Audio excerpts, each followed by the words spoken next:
hands of your people. Come on now. Release our praise in the atmosphere. Yes, sir. Come on now. Our voices exhort you, Lord. We exhort you, Lord. Come on. To hear the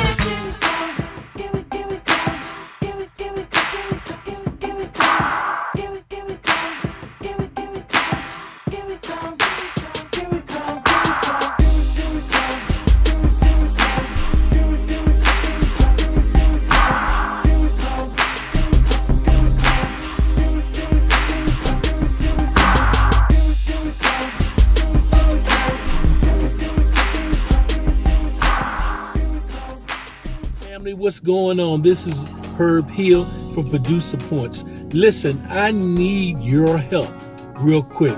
Listen, I am trying to reach a goal by the end of this month, 150 subscribers. So how are we going to do that? Every time you check out Producer Points, you need to hit that like, that share to Facebook or whatever platform you're on, and subscribe. It is very important that we build this base together, because what we're trying to do is cause the algorithm to make it favorable so that we have a worldwide global reach. And that's what we can do with you. Every time you take up the YouTube link, just hit the like, of course, the share to Facebook or whatever social media platform, and subscribe.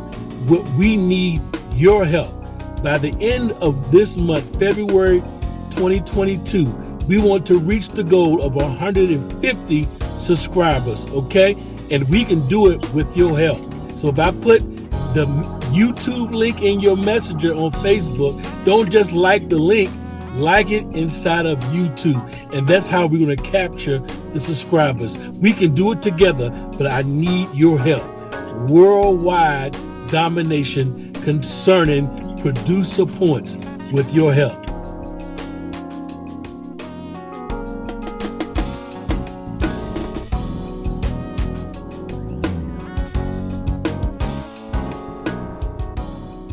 Three, two, one. How you doing, family? This is Herb Hill, and I'm coming to you live all the way from Colorado Springs. But by the time you get this video, yes, it's going to be not live. So, it's just a play on words. But I'm live now, just recording it live. I'm in my car, got some rounds to do. And in any content creator, you got to make good at the time, because time is not always on your side. But anyway, I'm just sharing with you this episode as it concerns musicianship, part 1. So what does musicianship mean to you? I believe, if it gave you the Herb definition, is your ability to hear what needs to be played or what you see, sight, read, and then also being able, but more importantly, when the time comes we have to play with other musicians, you need to be able to execute, okay?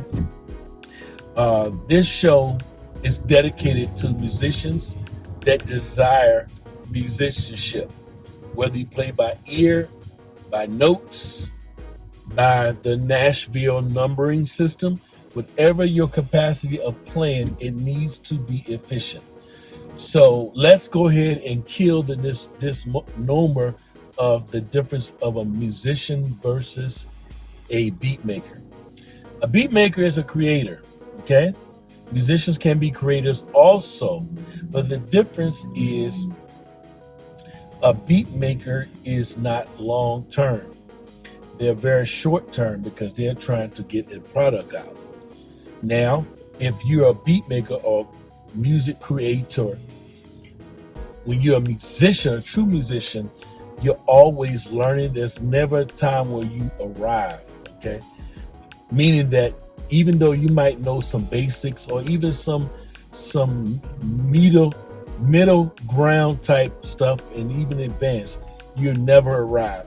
Because look at it, music is a way of communicating, okay? And if the music is not communicating proper tones, proper chord structures, it can cause problems.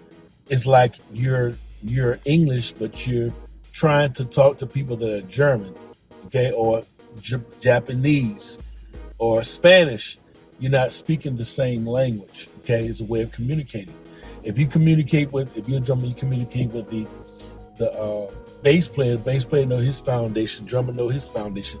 That's proper communication, because you have those two synced up together. Those two instruments synced up together. You can get a lot of things done and accomplished. Okay, so let's just start with a keyboard.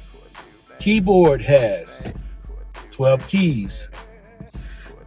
And within those 12 keys, you have a total of 5 accidentals, which are the black keys. Okay? Black keys are accidentals because they are not a part of the natural tones. The natural tones come from white notes. Okay? Those white notes are called naturals. I'm in heavy traffic, so just bear with me. So, natural notes are your C's, D's, E's, F's, G's, A, and B, and C. Now, the accidentals are C sharp, E flat, F sharp, A flat, B flat. Okay? Now, each of these notes that I've called, so if I was doing chromatically, meaning all 12 keys, you're going to have C, C sharp, D, E flat, E, F, F sharp, G, A flat, A natural, B flat, and then B natural. And then it repeats the cycle, which we have octaves. Okay? So now, within those 12 keys, you're going to have, why is people calling me? I'm just saying. Okay, we're not going to answer that. I'm recording, leave a message.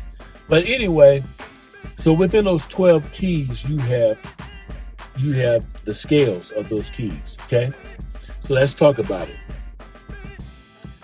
The key of C has 7 notes, okay?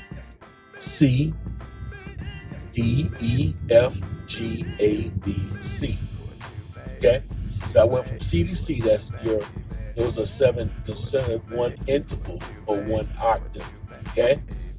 So with that being said, if you have that concern, you can have the same thing with C sharp. You're just going up a scale. Now, within those 7 notes, there are 7 numbers. Now I'm talking about the Nashville numbering system. It applies to chord structures, and it mostly applies to the bass line. Okay? And so if you can combine these two together, you're able to communicate what you're playing. Okay? So we're just doing basics today. Okay? We're not going to get into music theory and all of that stuff. That's too advanced. We're going to stay just in the basics of it all. Okay? Sorry about the glare. So, pretty nice sunny day out here in Colorado Springs.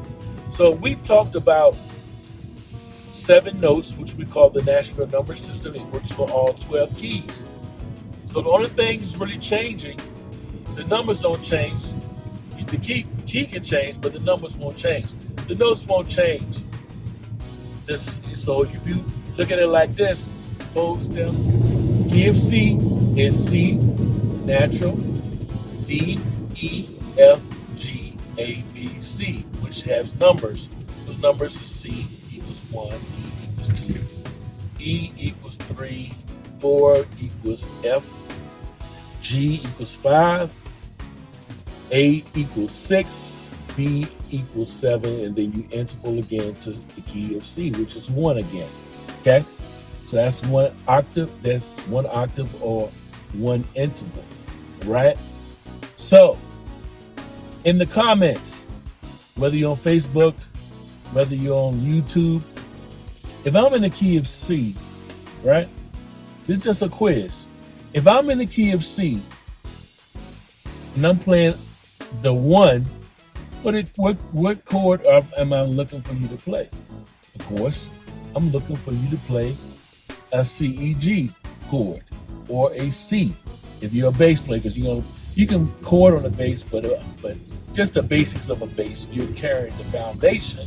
So you play the foundation of a tonic, it is a C note. Okay, but if I'm in a scale of C and I say, hey, play a 6. Anybody? Anybody? If I tell you to play a key, if I tell you to play the 6 in the key of C, you're actually on the bass. You're gonna play an A natural because that's a 6. Let's do it again. So 1 equals C, 2 equals D, 3 equals E, F equals 4, 5 equals G, 6 equals A, and then of course the 7 is going to be a what? A B. All right? These are the basics of musicianship. Okay? So if you're a bass player, if I say play a 5, automatically you're going to play a G. Okay? Now, this can get tricky when you start adding chords. One thing you have to learn about a bass guitar, it controls the chord. So I say, so if the bass is saying one thing, the chord can say something else. So they don't have to be like natural. Like for instance, if I say play a C, you'll play a C on the bass. If I say play a F, you'll play the 4 on the bass, which is the F. And say play a G, you'll play a 5, which is the G note. Okay? But it can get tricky. So if you see a chart, right? And the chart, it just got numbers. Or they can have numbers in a combination of numbers and chords. That you're gonna play, on the left hand, you're gonna play a 6 over a C chord. Okay? If you're left-handed, right-handed, depending on which way you go as far as your left or right hand.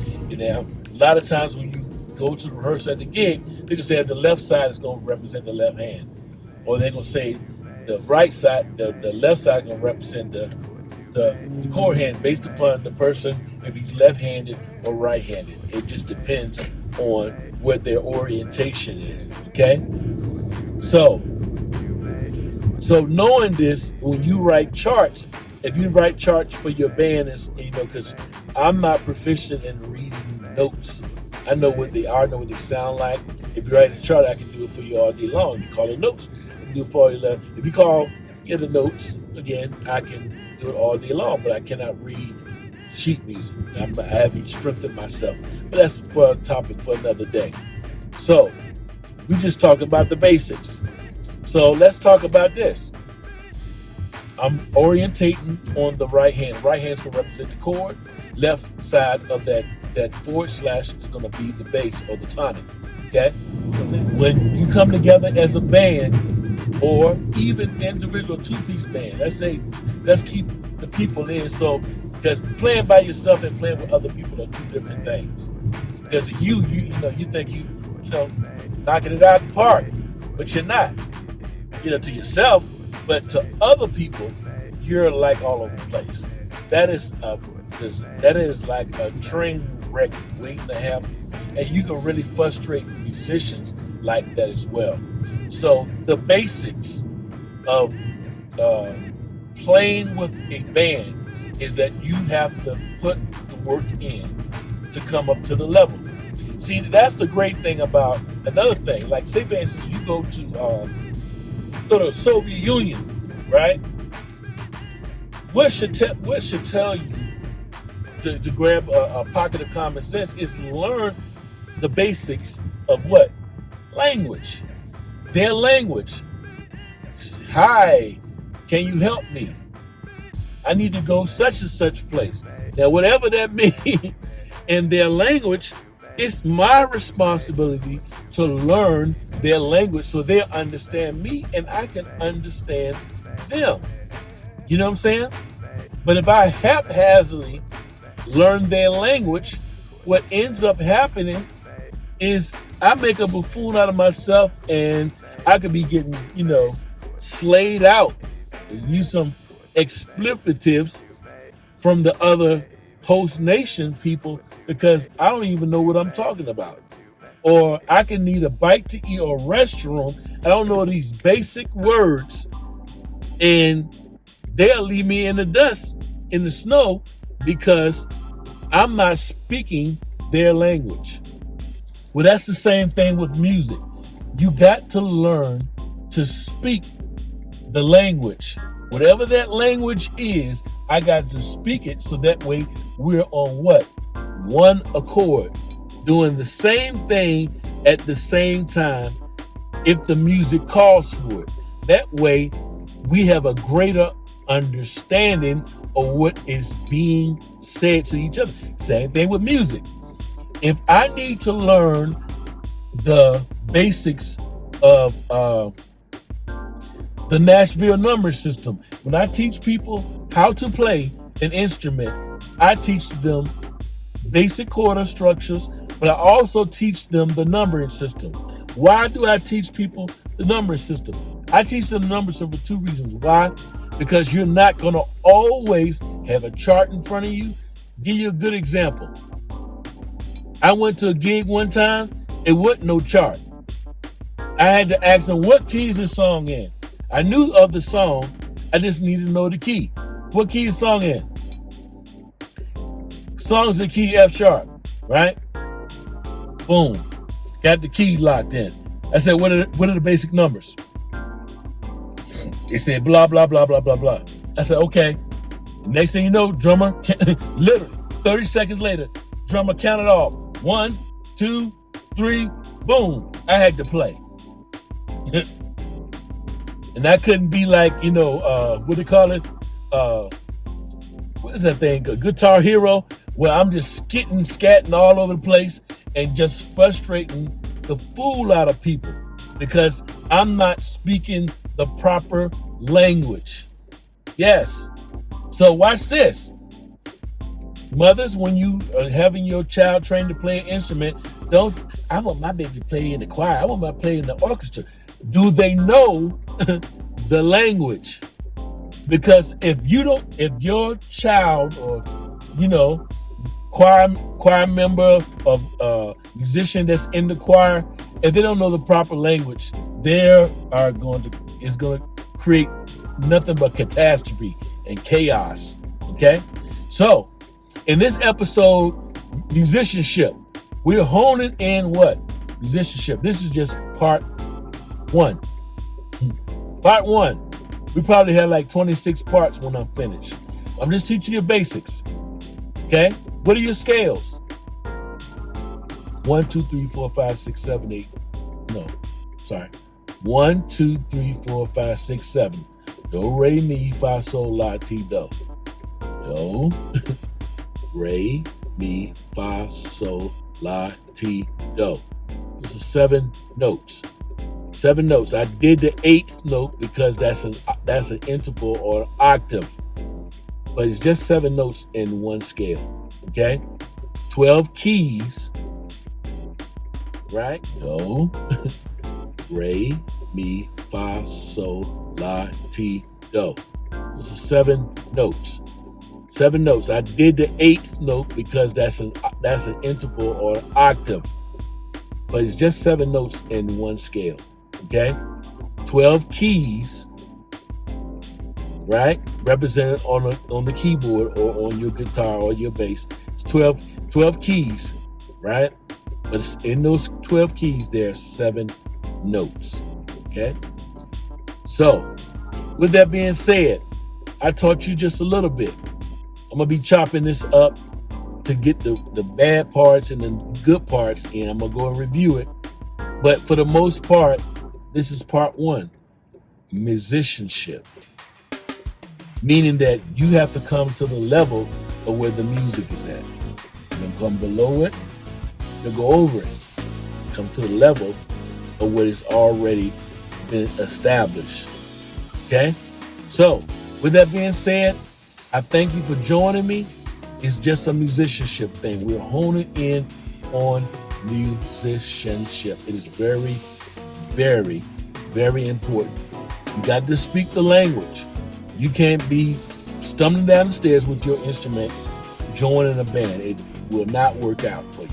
It won't work out for nobody. Actually, nobody understands what you're saying. All right?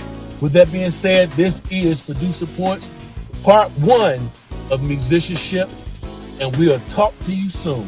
For those that are joining me for the first time, please like, share, and subscribe, because we have a goal in February 2022 of getting 150 subscribers, and you can help me.